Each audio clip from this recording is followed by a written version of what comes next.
Thank you. Hello and welcome to our webinar, Simplifying Emission Compliance and Optimizing Performance with High-Frequency Sensor Data, brought to you by sponsors Chris Marine. Leading a presentation today is our guest speaker, Ayman Abdawi, Project Leader for Trust Ocean. Do leave any questions you have in the Q&A section, which will be answered in our live Q&A session. Over to our CEO, Carl Jeffrey, to start the talk. So our topic today is how we can make it easier to build a solid data foundation for vessel performance. That's with all the data gathered from the ship, validated and contextualized. And it sometimes seems that getting a solid data foundation is the hardest part of vessel performance management, because once that's done, doing the analytics is comparatively easy. So we've got a talk today from Ayman Abdawi, Project Leader for Chris Marine's Trust Ocean product. He's joining us from Malmö, Sweden. Ayman was a seafarer for 10 years, reaching chief engineer level. And he also has a master's in maritime energy management from the World Maritime University. Chris Marine has hardware and software which gathers and stores data from onboard navigation equipment, machinery and sensors once a second. It sends the data to its cloud servers, and the systems automatically check the data, including checking for sensor health. The company's software puts the data into structured datasets, which can be used for all kinds of auditing and all kinds of regulatory reporting, including for CII, EU ETS, FuelEU Maritime, and perhaps the upcoming IMO greenhouse gas fuel intensity requirements. You can also use the structured data for reporting fuel consumption, and the data is ready for analysis, such as for hull and propeller monitoring, trim optimization, and understanding the relationship between fuel consumption and speed. Chris Marine's systems are used by container ships, bulk and tanker vessels with a mixture of new build and retrofit. So we'll have a talk from Ayman of about 25 minutes, then we'll take your questions, although you can put them in the Q&A box at any time. So Ayman, I'd like to invite you to start your talk. Thank you, Carl. We'll start with share my screen.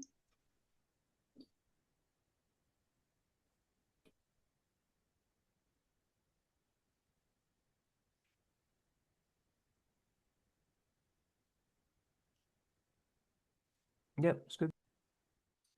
All right. Thank you, Carl, for this nice introduction. I will start with a quick introduction to Chris Marine. The company has been a pioneer for more than 6 years in developing equipment to test, measure, and maintain critical component for both two-stroke and four-stroke marine engine. Through Chris Marine, Oblb, and Lemag brands, we combine engineering know-how with the marine technology, services, and strong technical support, helping our customer maintain reliable operation and efficient performance.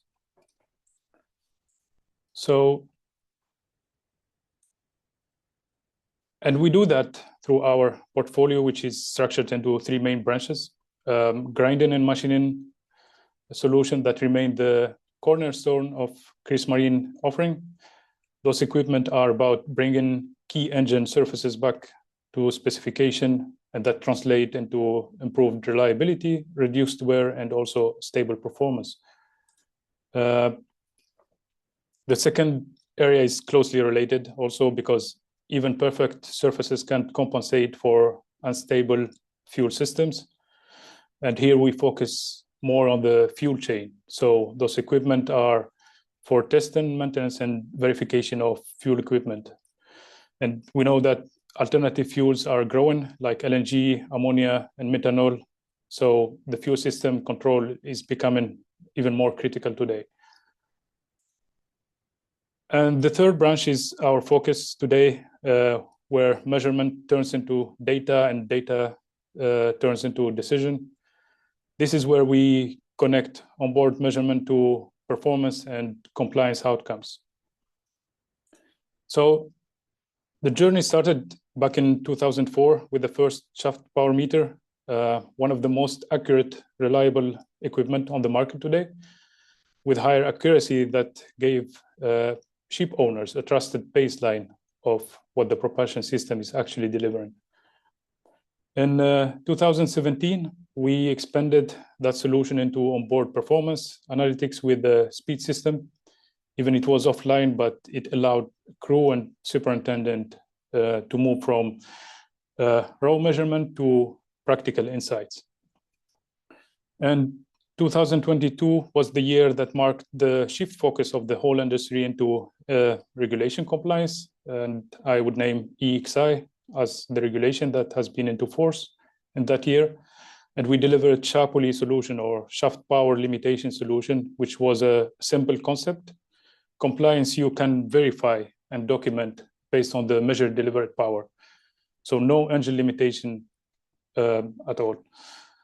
And today with TrustOcean, we connect it all into a cloud-based platform. So turning this onboard sensor into decision support.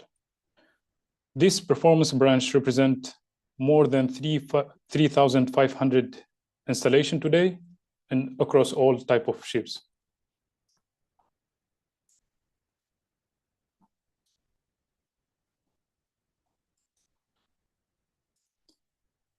So now let's link the technology to the real business driver, which is the decision making.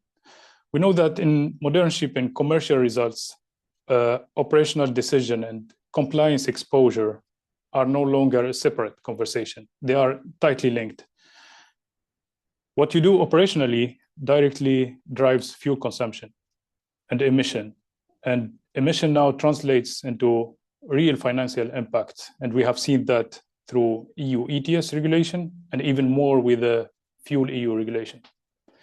So, and on top of that, we know that charter are increasingly selecting vessel based not only on price and availability, but also on carbon performance, like CII rating as an example. And even though as Poseidon principle also, the lenders assess and disclose portfolio alignment with IMO decarbonization trajectory through some KPIs like the annual efficiency ratio. So the common denominator here and the bottleneck also is data. You can't manage cost or optimize your performance or defend your compliance without a reliable, traceable picture of how the ship actually operated. And that's why the foundation to cope with all these challenges is a trusted data environment, meaning a single source of truth that ship and shore can use with confidence. So the next natural question here is, how do we actually collect that data on board reliably and at a scale also? And there are two main approaches. The first and most common approach is the manual new report. It's still used by a large part of the industry. I have read recently a statistic that more than 50% of the global fleet are still relying on new report. And it's for a good reason. It's well-established model. Crew are familiar with it, and it fits their daily routine. However, when we treat the new report as the truth for performance and emission, we run into limitation. It's a snapshot, typically 1 point per day, sometimes more, that are influenced with external factors. And also, they are prone to human errors and inconsistency. We can see in this graph, for example, that the before and after dry dock curves can overlap and sometimes even flip. So that makes the benefit of hull cleaning hard to quantify, for example, and defend. And additionally, we have seen a lot of our customer spending a lot of time and resources trying to clean and reconcile the data, yet still end up at the end with a weak foundation. On the other side, the second approach is the one based on the high frequency data. It's gaining more and more interest today, and the upside is powerful. Continuous measurement, time aligned signals, and also the ability to filter and compare like for like condition. So we can see in this example that how clear is it to compare before and after some action based on this sensor data. And also we can see the granularity of the data point that we collect from the ship. But this method also comes with a reality check. The high frequency data is only reliable, is only valuable if it's reliable, meaning that without validation and data filtering, we can end up with a noise, with a sensor drift and inconsistency in signals. And then we are just moving from manual uncertainty to digital uncertainty. So the best answer isn't to choose one of these extreme. The practical solution here is a hybrid model, meaning that we need to keep the new report for familiar workflow, but let the high frequency sensor data provide the consistent backbone, the validated and traceable data that feed the report and the KPIs. And that's actually the approach that we have built in TrustOcean. So both new reports and the sensor data are sent to the cloud to be verified by a third party. And then the result or the outcome is communicated back to the crew to close this operational loop. And with that, we think that our users get the best of both worlds, the operational context and the consistent data. But to make the hybrid model work, we need a solid data foundation, the right signal to connect. So we start with the most important, the propulsion and fuel data. We collect the shaft power, RPM, torque data, and the consumption. This is the physics of how the ship is actually operating. We connect the navigation data, the speed, the position, and distance. That gives the operational reference frame. We connect also the operational event through our dashboard, for example, the bunkering event, the port sea state, the voyage milestones. These events are actually what make the data traceable and explainable in the reports. And finally, we collect also motion and environment data. We collect data from the motion detector sensor. We collect data from the anemometer on board also. And this is necessary so we can filter noise and compare like-for-like condition. So the next step now is the most important. What does actually this change in daily operation? And to make it concrete, I will navigate through 3 practical cases, showing how this foundation serves for better compliance through an example of FuelEU dashboard, accurate monitoring of hull performance through our ISO 19030 model, and how this data can help to optimize operation with a trim optimization model. But before we start with the compliance, the data needs to be passed through a layer of validation. And you can see here that we start this by the first layer of validation of the sensor data. So we have the sensor data icons that are continuously checking the signal quality in real time. So if any of the sensor goes offline or stop updating or maybe start sending invalid values, then the system will warn the crew on board. And it's not a black box. You can drill down and see exactly which sensor is failing and what is the reason behind that alarm. So we can see in this example that the flow meter sensor are given alarm to the crew. And if we navigate to the message, then there is a disconnection to the Modbus server. So that is the first layer of accuracy. And our users know whether a report or KPI are based on good input or they have to fix the problem. So reliable numbers start with a reliable sensor. And we try to make this obvious and clear for the crew on board. Now, the next step is what we do automatically in the background. So the continuous data quality checks. We apply range checks to catch impossible values, outlier detection to flag if there is any spikes or abnormal patterns, and consistency checks across related signals, for example, power against the RPM or the speed behavior. And now, once the data is validated and quality flagged, we can move to running a reliable compliance workflow. So let's see that with a BDN. So instead of spreadsheets, the software presents a structured BDN entry with the key compliance fields, including the proof of sustainability detail. And that's very important today because we have seen a lot of our customer has started using biofuel and blends on board. So we support biofuel and blends, and the system automatically calculates the mixed fuel property, such as the relevant emission factor. We calculate the carbon factor for the mix for CII, for example. So the downstream report and stays consistent.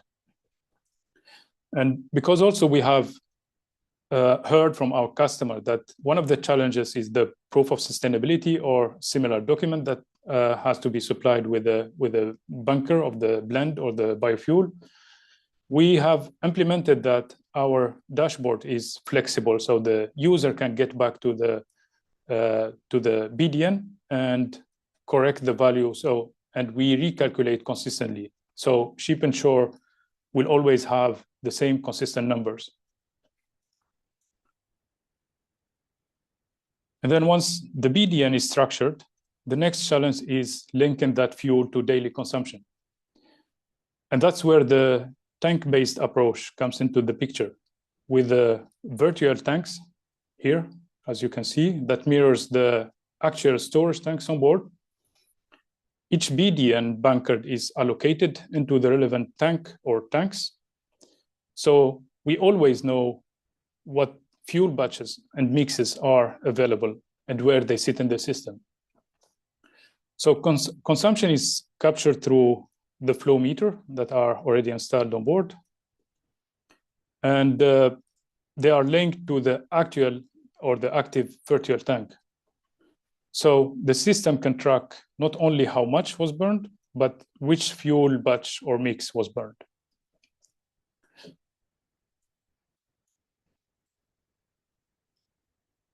And now that everything is in place, reporting becomes simple and straightforward task for the crew.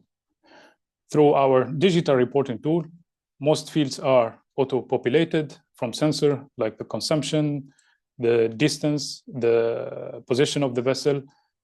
And where manual input is still needed, it's limited to few fields. What remains now for the crew is to review and approve the report before they submit it to the shore side.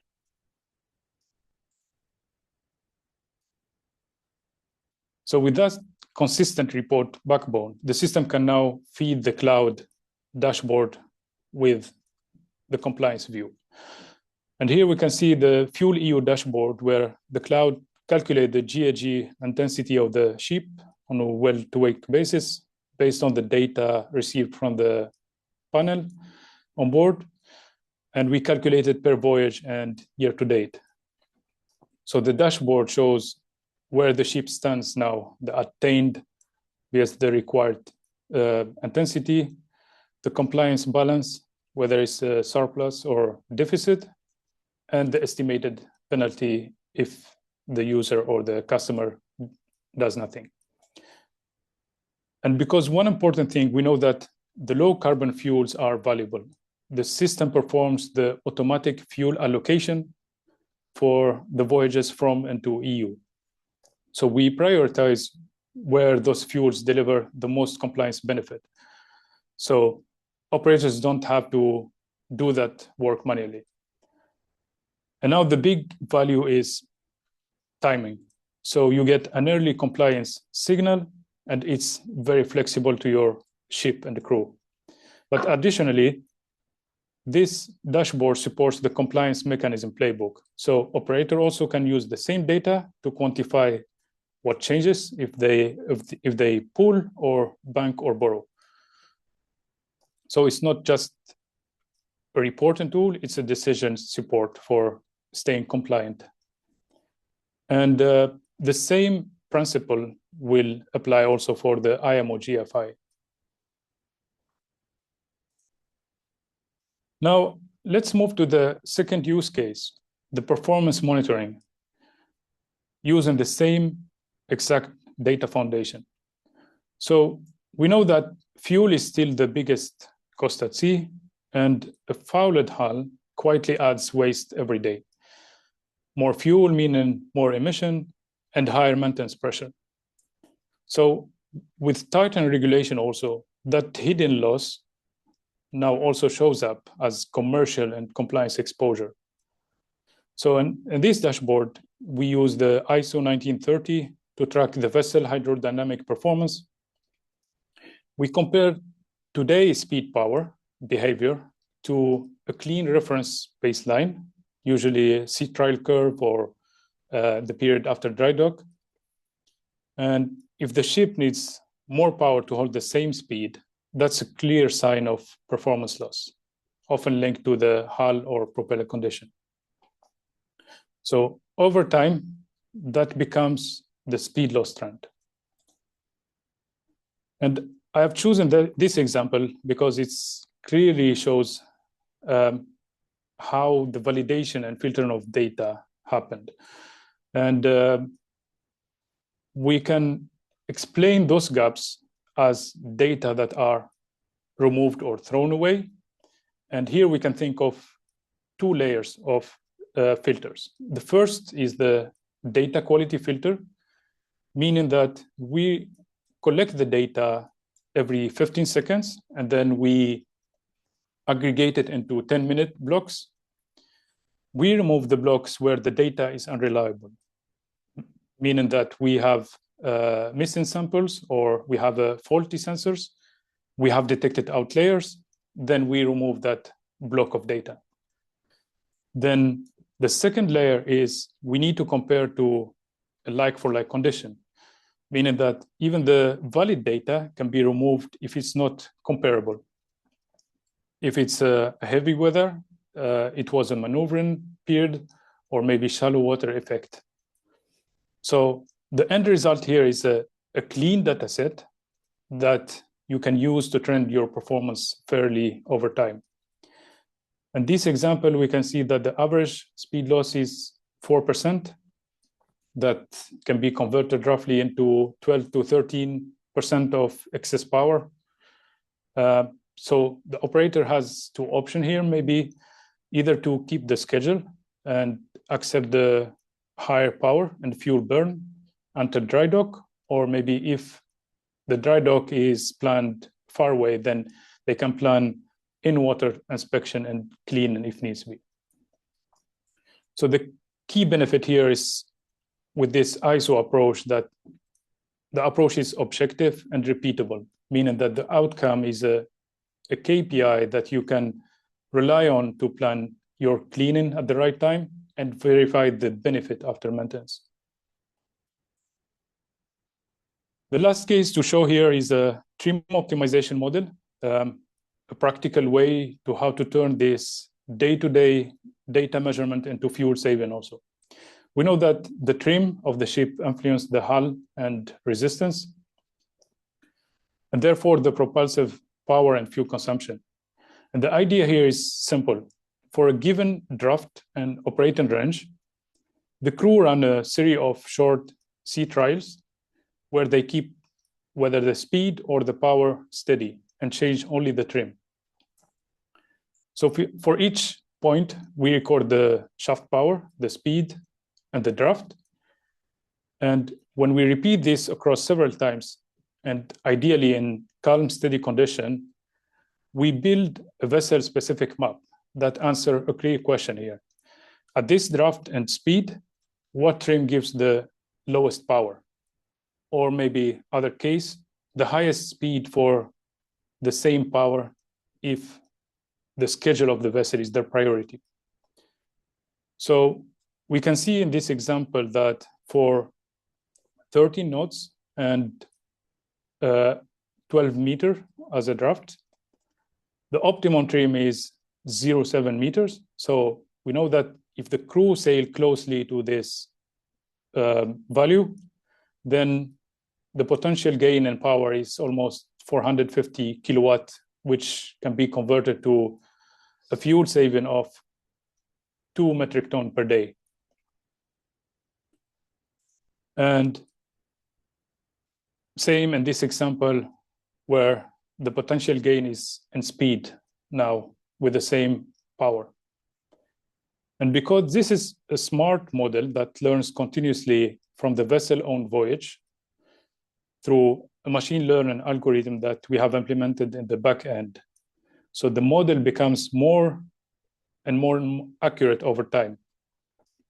So every voyage generates a new example of data, power, speed, draft, and trim. And the system collects those examples, filter out the noise if there is a heavy weather or maneuvering, and then update the trim map in the background. Additionally, this database that has been created in one vessel can also be used in a sister ship. So to summarize and to bring it all together, high-frequency data is a game changer if we can trust it. We have seen that through these 3 practical cases that with validation, traceability, and consistent numbers for ship and shore, operator can achieve 3 powerful outcomes. Compliance, they can defend. Performance, they can monitor accurately. And operation, they can optimize using the same foundation.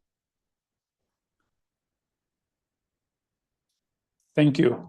I will stop share now.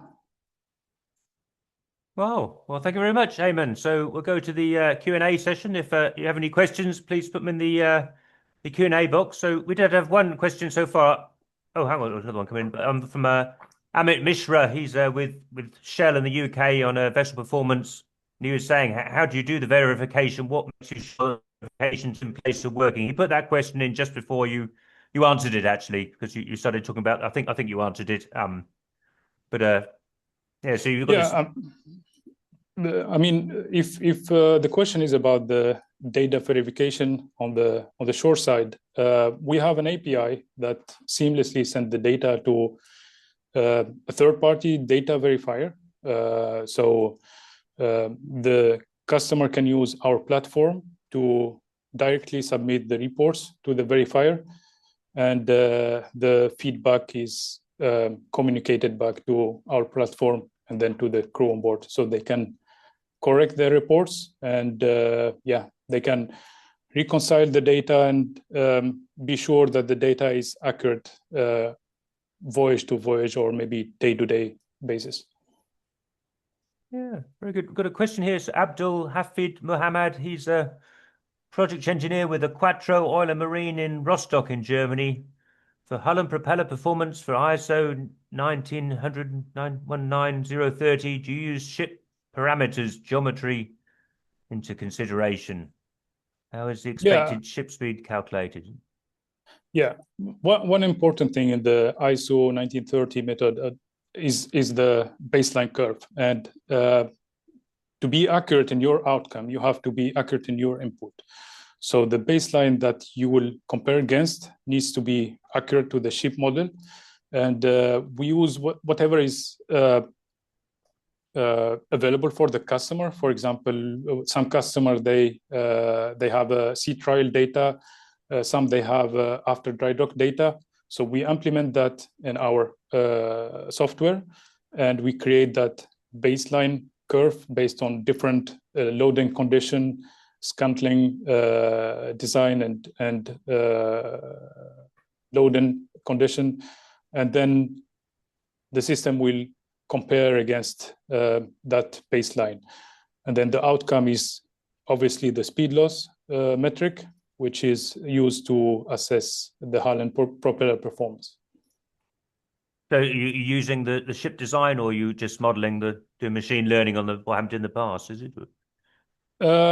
We don't do the modeling ourselves, but if the customer has already data from, for example, CFD calculation, then also, of course, we can use it.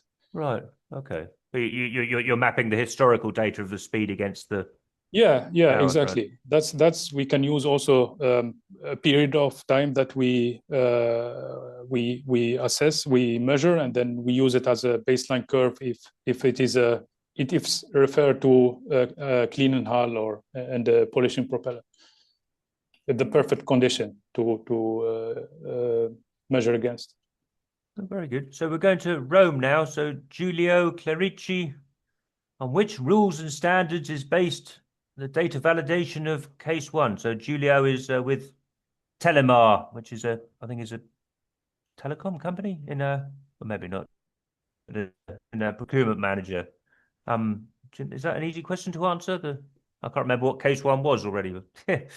Yeah, well, I mean, the validation, there is no standard for how to validate the data, but we try at least to be sure that the data went through a different layer of validation, starting with the sensor itself. So we need to know from the get-go that the sensor used are reliable, that are connected to our platform, and they are calibrated also, and the sensor also are of a good accuracy.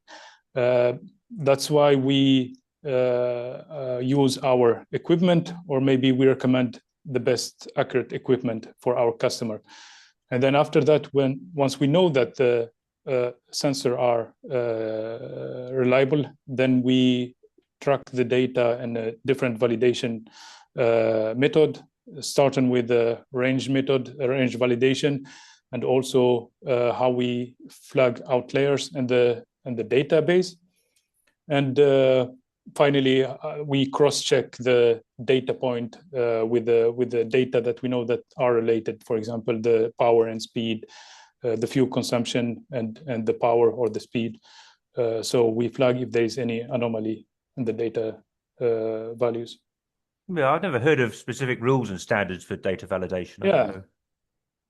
Yeah, I mean, we try to do as much as we can with the validation, and also as the data, when the data reaches the shore, we know that there is a human factor also, and also in the onboard with the reports that has to be reviewed by the crew before they are submitted, and also the feedback communicated to the crew. That's also a layer of validation that is added to the data to have more quality and accuracy.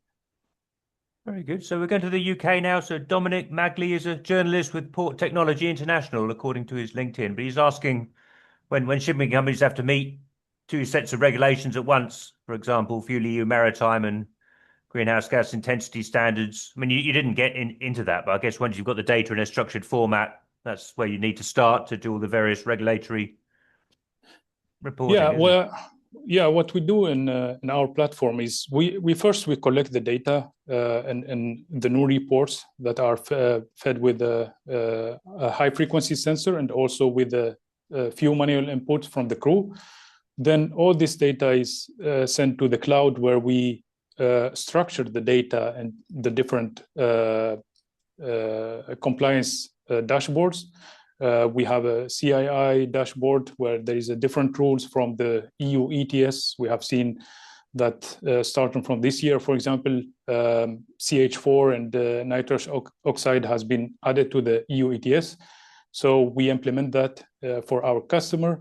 We have added a new dashboard for UK ETS also. We have seen that more and more fragmented regulation, unfortunately, that has been entered into force. We know that Turkey and China also are thinking to add more similar to EU ETS regulation. So we structured the data into different dashboards with the different rules, and we provide the reports for our customer to review and send to the verifier. Same for FuelEU, but with a little bit of difference that FuelEU is a well-to-wake basis regulation, and there are more complexity when biofuel and blends are used. So the data, there is additional data and additional fields that needs to be in consideration for those type of fuels. And also the fuel allocation is one important factor for having more accurate compliance balance and to benefit from the blend and the biofuel that has been used on board. And that's why also the tank-based approach is a very reliable method that we have discussed with our customer, and we think that it mirrors the reality on board, and it gives more accuracy from the sensor data that we collect on board to identify which fuel and the mix and also the property of that fuel that is calculated automatically through the software. Very good. So just got a question here from Anton Zakharov, co-founder of iGauge in Paris, asking how you get people to pay for this. So since charterers typically pay for the fuel and care the most about vessel performance, how does your solution create value for shippers? I'm guessing that your clients are mainly in Sweden, where there's perhaps a different attitude to environmental things to many other countries. Is that how you do it? No, I mean, actually, that's a good question, but our main customers are ship owner and operator and also charters, but the data is owned by mainly by the ship owner and operators. And then if they ask us to share the data with a third party, charter, for example, then of course we can do that. But the value is for the ship owner and operator is there. So with these platforms that implemented both on board and on shore, first, they ensure that the crew on board has a clear overview of how the ship is operated. We also display some KPIs for the crew, so they can also evaluate where the ship stands in the CII, for example, rating. So they can, if they can do, of course, a correction of their operation, some KPIs for the fuel consumption, so they know that they are over consuming fuel in that voyage, so and there is no bad weather or so on. So they can assess also the situation using our platform. So we think that this is give a value for our customer, because they have also mentioned many times that the crew are not involved in this process, and we think that action starts on board. So the crew has to be involved more and more in this process with this complicated regulation and then reporting also and so on. And from the ship operator and owner also, we know that by having dashboards where you can also quantify the maintenance or maybe the condition of your vessel, if there is any sign of hull and propeller degradation, or maybe if there is any sign of engine problem with a SFOC value, so you can also take action proactively. So yeah, we think that there is a lot of value by using our platform. Yeah, I mean, I suppose the question is, if there's a financial saving on fuel, perhaps the charterer gets it, but the ship owner gets a benefit from a better understanding for many other reasons. I think that's what you're saying here. Yeah, that's correct, Carl. I think we have seen recently that the charter owner relationship is becoming more and more close with the FuelEU recently, and this BIMCO clauses that mention that the charter and the owner has to be more in line with what the vessel has to do and operate. So we think that it's not like the case before that the charter pay for the fuel and the owner has different tasks. So the relationship is more close today, and we think that the charter also will benefit from using this. Oh, very good. I've got a question. I've noticed Omar Karatas is on the attendee list. He gave a great talk at our Athens event about a problem with where nobody knew what the pitch propeller settings were, which is what they found out after months of investigation. Is that a sensor that you have in your system, or is there a way to get pitch propeller settings into your? I think. Yeah, that's a great comment, actually. Well, thank you. Yeah. I mean, many of our customer has requested if we can differentiate between the hull and the propeller degradation. And we are investigating to, I mean, that can be, of course, done through the thrust KPI. Our shaft power meter currently measures the torque, RPM, and power, but we are investigating also to add a thrust measurement that gives more accuracy and more value of how to differentiate between these conditions. So I think it's a great comment. Yeah, I mean, he was asking about the actual pitch propeller setting itself. So that's not something that's in the noonday report normally, I think, but it's something you might want to know for analyzing. If I understand correctly, if it's about a CPP propeller, then yeah, I think no. Actually, we don't interfere on the pitch of the CPP propeller here.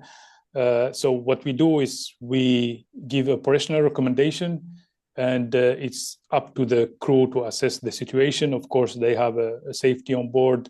Not all the trims can be achieved during the voyage, so they assess. They are the one that can assess more the situation and to whether to comply or maybe to follow this recommendation or not. Oh, very good. So, question here, I think it's from one of your colleagues, Jose Miranda. Is it charterers requesting that ship owners fit systems like this? Is that something you see? I guess he's sales manager, so I suppose you would know. Yeah. Yeah, I think it's a good question.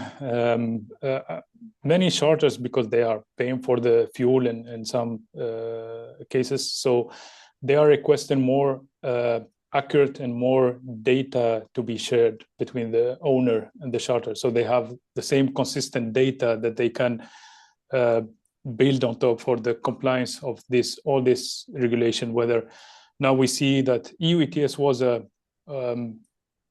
simple compliance compared to the FuelEU, and if the upcoming IMO GHG will be adopted soon, then this will add a layer of complexity for the charter, both charter and owner, because it will be a standard for all the voyages and all the ship type. So it makes sense for the charter to request more accurate and more valuable source of data from the ship owner. Yeah, very good. Do you want to say a little bit more about your tank-based approach? Because I haven't seen this before. So you're building a model in your system about what's in the tank at any time. So it's like a kind of digital twin of the ship, and that has to marry against all the sensor and the fuel consumption and the tank level data you're getting. Is that? Yeah. So using the biofuel and the blend is not an easy task. So you can bunker the fuel, but how to track and monitor the consumption, the remaining on board, and that is very essential to have accurate compliance balance in your report for the FuelEU. And our method is simple. We mirror what is actually on board, but also if there is a bunker, and then we know that is entered through our platform, so we know exactly what is in the tank. And if there is a fuel remaining on one of the tanks and it's topped up, then our software will recalculate all the parameters. So we know exactly the percentage of each fuel type and the mix, and we know the parameter of the fuel, whether for CII, because it's considered as the blend, or segregated for EU ETS and FuelEU for each type of fuel. And then we link that tanks to the flow meter installed on board for each consumer. So we know exactly, for example, the main engine, how much consumed the auxiliary engine and the boiler. And from that, we have a clear overview of the remaining on board also that can be corrected if there is a bunker survey done. And all this data can be checked by the crew, can be corrected if they think that there is a discrepancy, and then submitted to the shore side. Yeah, I mean, if there is a discrepancy, I guess something's not working somewhere. So maybe the sensor is wrong, or they entered something wrong. And if there is a discrepancy in the sensor, for example, you have seen, Carl, that we have added that sensor status that is a a very good first layer of warning for the crew that you don't have to rely on this data at this moment because the sensor is failing, and better to rely on other source until you fix the problem. And we have listed a different error message, so it's maybe more for the troubleshooting and investigation of the error on board. Oh, very good. And do you want to say how the software works on the ship? Is it cloud-hosted software on the ship, or is it local? The software on the ship is installed on our computer that we install on board. So the computer is the final source of the data collected on board both from the bridge, the NMEA data, and from the ECR, the engine control room, both the flow meter and the shaft power meter data. And then the software is connected to internet, so we can send the report and the sensor data and raw measurement to the cloud. But we know that sometimes the internet is disconnected on board, so also we have implemented that there is a buffer of data, and the data is stand in the queue before it will be submitted in the correct order when the internet is restored. Well, Amit from Shell is asking about the bandwidth you need. I think you said every 2 minutes it updates. Is it? Yeah, I mean, we measure the data every 1 second for the normal data, and we send it every 4th minute. So we aggregate it and send it every 4th minute, and that's to ensure a high resolution of the data, but also a good bandwidth for the data to be sent to the cloud. But for the hull, the ISO 1930 has a different requirement. The data needs to be collected every 15 seconds and aggregated every 10 minutes in the blocks. Right. And the actual data packets, maybe they're not that big. Is it 100 kilobytes each time? No. Yeah, it's like in the order of 100 to 200 kilobytes. Right, so okay. Yeah. I mean, we have seen also, Carl, that many of our customers have started using the Starlink technology, and it's the bandwidth and the resolution is no more issue on board. Yeah, I mean, I guess Amit wouldn't be asking if it was not a concern. I guess so. Yeah. Even the best ships have constraints on their bandwidth sometimes, I think, don't they? Yeah. Yeah, back in my days on board, it was very hard to use the internet. Not today, at least. Yeah, very good. Well, I guess we're coming to the end now. You mentioned 3,500 ships at the beginning. Is it? Yeah, so the complete range of our performance and monitoring solution are installed on more than 3,500 ships today. And we have seen more and more interest from our customer to whether to upgrade or to retrofit the whole performance and monitoring system. And we help our customer also to assess what sensor they have on board and what they need to add to have accurate database that they can use both for compliance and also for the performance of their fleet. Because now it's more pressure for the ship owner and operator and the charter also for not only how the ship is operated, but also all this piling regulation that is coming into force one after another are adding more pressure to all the stakeholders in the maritime industry to have more accurate database that they can use for these different purposes. Oh, Amit's asking, have you used it on one ocean? I don't know if, I mean, it's ocean-going ships, I think, not one ocean. Have you? What are the challenges faced? So they're all ocean-going ships, presumably, are they? Yeah, they are the tankers, the containers, the bulk, the general cargo, all type of ships that are commercially used. So we know that they are in need of accurate fuel measurement and shaft power measurement that we can fit into their fleet. and also the data collection system that is coming on top of that. And yeah, I think we have a broad range of fuel of ship type that are using our system today. Yeah, just how many vessels have you tried it so far? Is that 3,500, isn't it? Yeah, I mean 3,500 for all the sensor and equipment on board. So okay. Yeah. But the monitoring systems, do you want to say how many ships are using that? Roughly 300 maybe vessels are using the Yeah, very good. What are the biggest challenges faced? I don't know if you want to answer that in public. Yeah, I think there are a lot of challenges. I would say that the biggest challenge is for our customer how to assess the if they need to install this system or not based on their fleet agent, for example. So we are in a close discussion with them to show them the benefit, even though the vessel is 10, 15, 20 years old, how by installing this system, they can benefit from the first day of for their compliance and for their performance.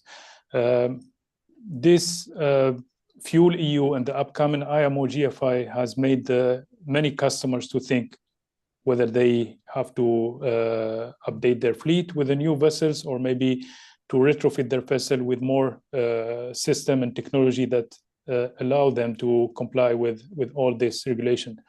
And I think many of our customers understand that this is a very valuable system, that it's a low-hanging fruit that can be achieved with this type of high-frequency data and the data collection on board.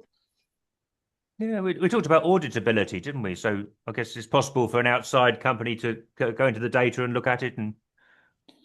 Yeah, I mean, if the owner of the data would like a third party to access the data and assess it, then of course it can be done. Sort of on the cloud and yeah, on the cloud, or maybe we have done also some connection through API on board also for the between systems, so we can connect our system to a third party system on board to get the data and use it for other purposes. Yeah, very good. So do you want to give any last comments? I mean, if we have any shipping people watching who are interested in trying this out, we'll put the contact details in the email we'll send out. And I think we have seen how this system gives a great value for our customer by also allowing them for having more resources and time in on board also for their crew to focus on the more important task, the safety of the vessel and the maintenance of the equipment. So all by installing this system and having automatic process of collecting the data and structuring the data and the way that they would like to use in the reporting and the performance also, that will make the life easier on board and on shore also by having complete ready report to audit and to verify by the third-party verifier day-to-day basis. It's not longer that they have to compile the data at the end of the year. Now it's more and more pressure to verify the data every day if they can. And yeah, we think that there is a great value by installing and using such a system like TrustOcean. Well, thank you very much. And also we see that there is the maritime industry has a great opportunity, and in the upcoming October, that by adopting this IMO standard. So we think that this will turn this ambitious goal also to a clear path that every stakeholders in the industry can follow for the sustainability and to achieve the net zero by 2050. Yeah, fantastic. Well, making things easier, I think that's definitely what people want with this stuff getting so hard. Yeah. Well, that's great. Well, I think that's the end of the webinar. Thank you very much. And I shall pass back to Farah for the closing words. Cheers.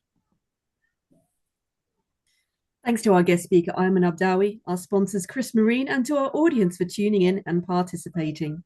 Contact details and a video link should be sent to you soon. Our next webinar is on the 5th of February with ship decks. Register for this on our website and we'll see you there. Goodbye. Bye-bye. Cheers. Thank you.